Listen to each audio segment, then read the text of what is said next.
let's get started when it comes to the election results. First time since the Lok Sabha election results that have been a decisive moment for many of the political veterans and some newcomers as well. The counting that is now taking place and the early trends that have already started to come in. We'll be talking about multiple states and the seats that are up for grabs and the results, the early trends, how do they? In the meantime, look, as of now, it's been an hour into the counting that we have been looking at. The results for the by-polls of 13 assembly constituencies across Bihar, West Bengal, Tamil Nadu, Madhya Pradesh, Uttarakhand, Punjab and Himachal Pradesh that are being declared today. And this is a fiercely contested battle when it comes to the ruling BJP and the ND and the India bloc as well. As far as the highlights that we are talking about, let's talk about when it comes to the state of Tamil Nadu.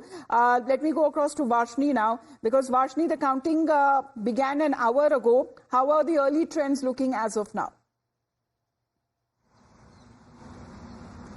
Well, while talking about the early trends in Vikramandi by-poll, there is a definite lead that we can see for the DMK. As of now, we are able to understand that DMK is leading by 2,000 votes, over 2,000 votes.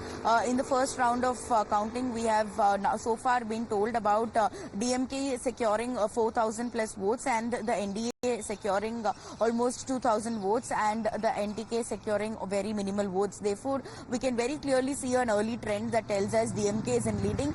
And this is just the first round. There are almost 10 other rounds to go. So at the end only we'll know the final result. But for now we can see that the DMK is in lead. And the DMK candidate Aniyur Siva, who was fielded because of the DMK MLA from Vikramandi constituency, Pugadendi, who lost his life feud months ago for a heart attack. And now we are seeing that once again DMK is also trying to retain its MLA from the Vikramandi constituency. And apart from that, the PMK, which is in the India Alliance, has fielded its candidate C. Anbumani. He is also looking, as of now, faring very well. 2,000 votes is being backed by them.